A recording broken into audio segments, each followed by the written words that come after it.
Hello students, welcome. In this video we're going to study the Anglo-Saxon age, and in this video we're going to cover up all the movements and all the writers and works related to this age. चलो video को start करते हैं.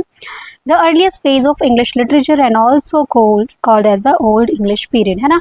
इसे हम क्या बोलते हैं? Old English period बोलते हैं. It stretches from the arrival of Angles, Saxons and Jutes. इन्हें हम क्या बोलते हैं? Germanic tribe. आपको ये याद रखना है 450 के अंदर ब्रिटेन के अंदर कौन कौन आए थे. ये 3 ट्राइब्स आए थे, एंजल, सेक्सन्स एंड ज्यूट्स. ठीक है, इन्हें हम बोलते हैं जर्मनिक ट्राइब. लेकिन यहाँ के जो लोकल इनहैबिटेंट्स थे वो कौन थे?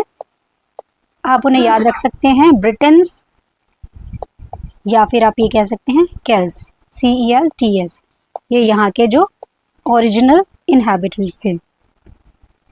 आई होप कि आपको ये क्लियर हो गया होगा कि जब ये जर्मनिक ट्राइब्स ब्रिटेन के अंदर आई थी तो अब हुआ क्या, आपको याद रखना है. 450 से लेकर 1066 वाले फेज को हम बोलते हैं एंग्लो सैक्सन एज. ठीक है, in Britain 5th century up to the Norman conquest, मतलब 450 से लेकर 1066, वो हम आगे पढ़ेंगे नॉर्मन कॉन्क्वेस्ट क्या था.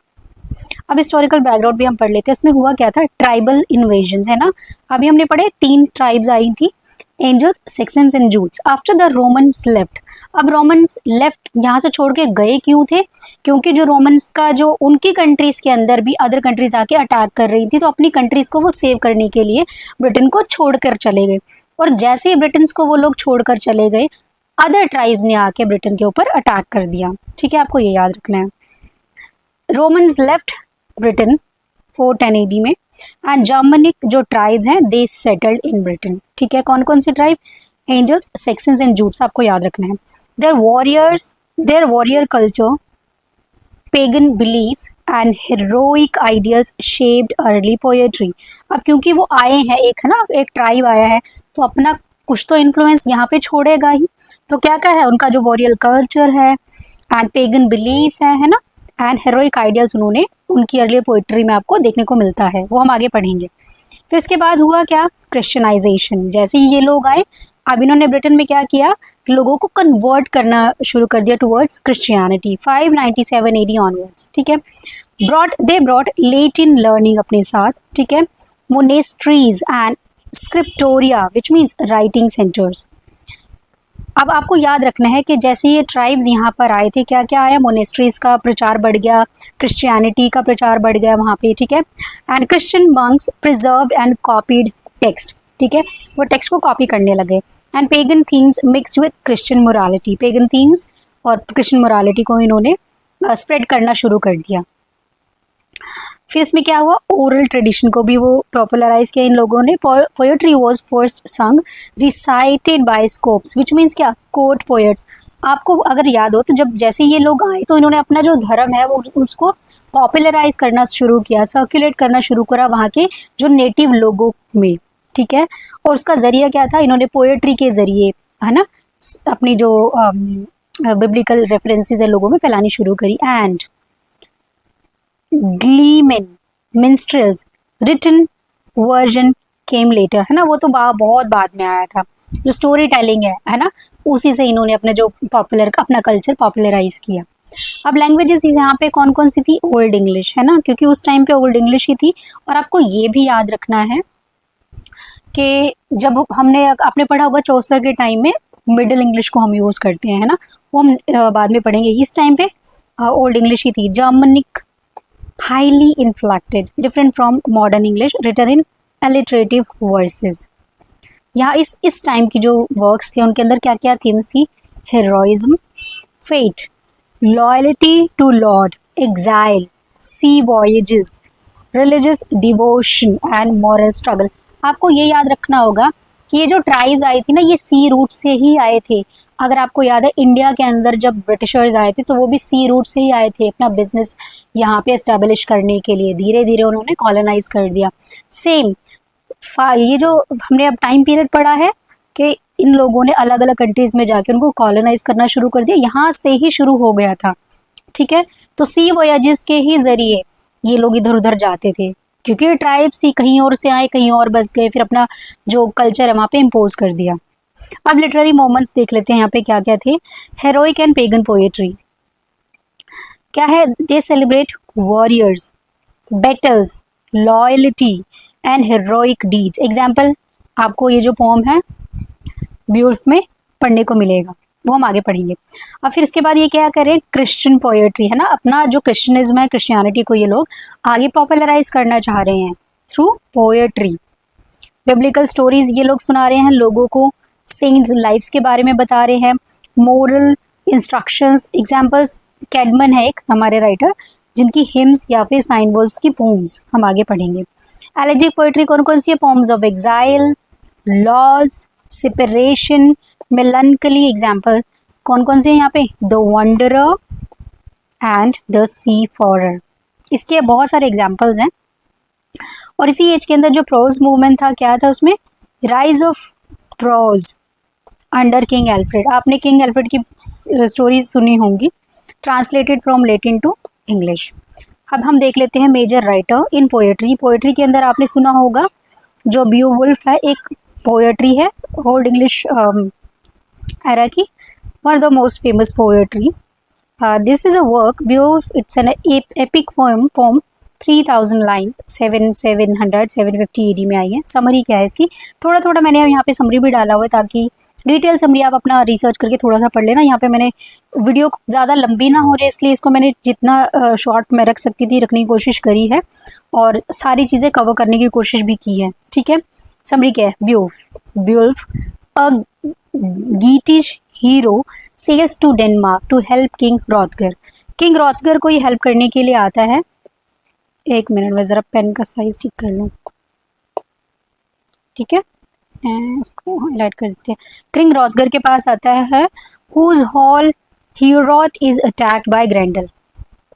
ठीक है, जो ब्रियोफ है रॉथगर को ग्रेंडल से सेव करने के लिए आ रहा है। अब होता क्या है, जो ब्यूल्फ है ही किल्स ग्रेंडल, ग्रेंडल को वो मार देता है, एंड लेटर ग्रेंडल्स मदर, उसकी मदर को भी मार देता है।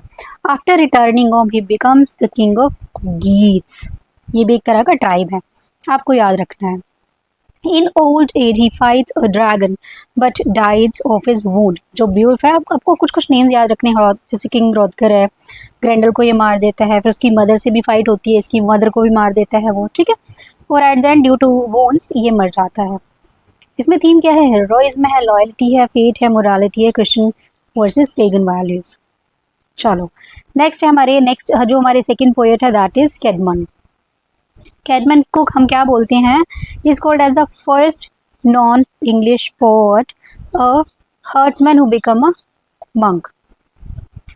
आप इतना याद रखना, कैडमन को हम फर्स्ट नॉन इंग्लिश पोएट बोलते हैं। कैडमन की हिम्स बहुत पॉपुलर है, earliest extant English Christian poems. He praise God as the creator and very simple devotional tone है इसकी पोम्स के अंदर। He said to have composed biblical stories in words. ये लाइन आपको बिल्कुल याद रखनी है, बिब्लिकल स्टोरीज इन वर्ड्स, जैसे Genesis, Exodus, Daniel. Through authorship is debated, मतलब डिबेट ही है कि नो वन नोज कि इन्होंने ही किया है, किसी और ने किया है। नेक्स्ट हमारे राइटर है Cynewulf. Signed his poem with runes. His poems combine heroic tone with Christian faith. इस एज के अंदर ना आपको यही दिखेगा आपको चारों तरफ बस क्रिश्चियनिटी। सारी जो पोम्स है ना वो क्रिश्चियनिटी से इन्फ्लुएंस होकर ही आ रही हैं, क्योंकि यहाँ पे क्रिश्चियन कल्चर को पॉपुलराइज या फिर स्प्रेड करने की कोशिश की जा रही है। ठीक है, अब क्राइस्ट जो वर्क्स हैं इनके, पहला है Christ poem in 3 parts, 3 parts में है ये poem. Christ part 1, Christ Advent है, Christ part 2 Ascension, and Christ part 3 last judgement. Second इनकी पोम है that is Elene, story of Saint Helena, mother of Constantine and discovering the true cross. आपको सिर्फ name याद रखना है, ज़्यादा detail में नहीं करना। Christ and Allen. जूलियाना भी इनकी एक पोम है about a Christian martyr and the fate of the apostles. ये 4 इनकी पोम्स है, मैं दोबारा बता देती हूँ। पहली हमारी क्या है? क्राइस्ट, 3 पार्ट्स हैं। दूसरी है एलेने, सेंट हेलेना की बात कर रहे हैं यहाँ। Juliana 3rd poem, and 4th one is the fates of the apostles. Next देखिए इस ये जो 3 राइटर हमने अभी किए हैं ये मोस्ट इम्पॉर्टेंट राइटर हैं और इस एज के, ठीक है। अब इसमें कुछ और पोम्स भी हैं। द एलिजियाक पोएट्स एनोनिमस हैं, इनके नेम्स किसी को भी नहीं पता। They found in the Exter book. Exter एक बुक है जिसके अंदर ये जो पोएट्स हैं they can be found. 10th century manuscript of old English poetry. क्या है पहला हमारा? The wanderer. A long exile laments the loss of lord and comrades, reflects on the life transience। बस आपको इतना याद रखना है कि ये wanderer एक पोम है। नेक्स्ट हमारा है seafarer, half autobiographical sea voyages described as hardship but also spiritual journey towards good, याद रखना है। नेक्स्ट हमारी है the wives lament, a woman mourns separation from her husband। Next है the ruins, reflect on the decay of once great Roman buildings। तो आपको 4 ये poems याद रखनी, कौन कौन सी? The Wanderer, The Seafarer, The Wife's Lament and The Ruins। इस age के अंदर कुछ और एनोनिमस वर्क्स आए हैं। पहला है हमारा The Battle of Maldon 991। It celebrates the early Brythnoth heroic death against Vikings। आपको सिर्फ नेम्स याद रखने हैं। एंड नेक्स्ट है हमारा the dream of the rood. It is a visionary poem where the cross speaks about Christ crucifixion as heroic sacrifice. ठीक है, ये इंपॉर्टेंट भी है, इसको याद रखना। क्या है? The dream of rood. अब इस एज के अंदर जो प्रोज वर्क हैं वो भी हम थोड़ा सा देख लेते हैं। पहला हमारा है King Alfred the great, I mean pros writer हैं ये। इनको हम फादर ऑफ इंग्लिश प्रोज भी बोलते हैं। He promoted learning and translated Latin works into Old English. इस एज के अंदर ना आपको वही यही दिखेगा कि लेटिन से वर्क्स ट्रांसलेट होकर इंग्लिश में आए हैं। वर्क्स ट्रांसलेशंस कौन कौन सी हैं? पहला हमारा है पेस्टोरल केयर, ठीक है, pope Gregory the Great. Ecclesiastical history Bede की है। कॉन्सोलेशन ऑफ फिलोसफी बोइथियस की। एंड सोलिलकीज सेंट ऑगस्टीन की। एंड याद रखना है आपको, he founded schools encourage vernacular literacy. ठीक है, पहले जो हमने राइटर पढ़े कौन है? King Alfred the Great. Second हमारे जो राइटर है that is the venerable Bede. he was a scholar, monk and historian. He wrote in Latin but crucial for old English literature। Major works कौन कौन से इनके? इनका सबसे इंपॉर्टेंट वर्क यही है। एक मिनट में कलर चेंज कर लो जरा पेन का। Ecclesiastical history of the English poetry, ठीक है। और इसके अलावा इन्होंने लिखी है the Latin history of English England from Julius Caesar. Latin history of England from Julius Caesar. तो ये इनका इम्पोर्टेंट वर्क है, आपको याद रखना है। चलिए नेक्स्ट हमारे हैं, ये इतने इम्पोर्टेंट नहीं है फिर भी हम एक बार देख लेते हैं इनको, ताकि आपको पूछ लें तो आपको पता हो। Aelfric, a monk, great prose stylist. इन्होंने कौन कौन सी बुक्स लिखी हैं? Homilies, sermons and Catholic homilies हैं। Lives of Saints, Grammar, Glossary, Colloquial Teaching Manuals for Latin। Next हमारे राइटर है वोल्फस्टन। इन्हें हम बोलते हैं arch bishop of York. He is famous for Sermo Lupi and Anglos, which means the sermons of the wolf to the English, warning against sins and Viking invasions. ये important नहीं है, आप इसे स्किप भी कर सकते हैं। अब हम देख लेते हैं इस एज के की features of Anglo Saxon literature.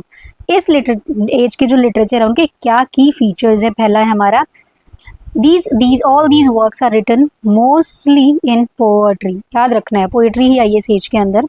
और कौन सी? alliterative verse poetry and prose। all these poetries are dominated by oral traditions, है ना।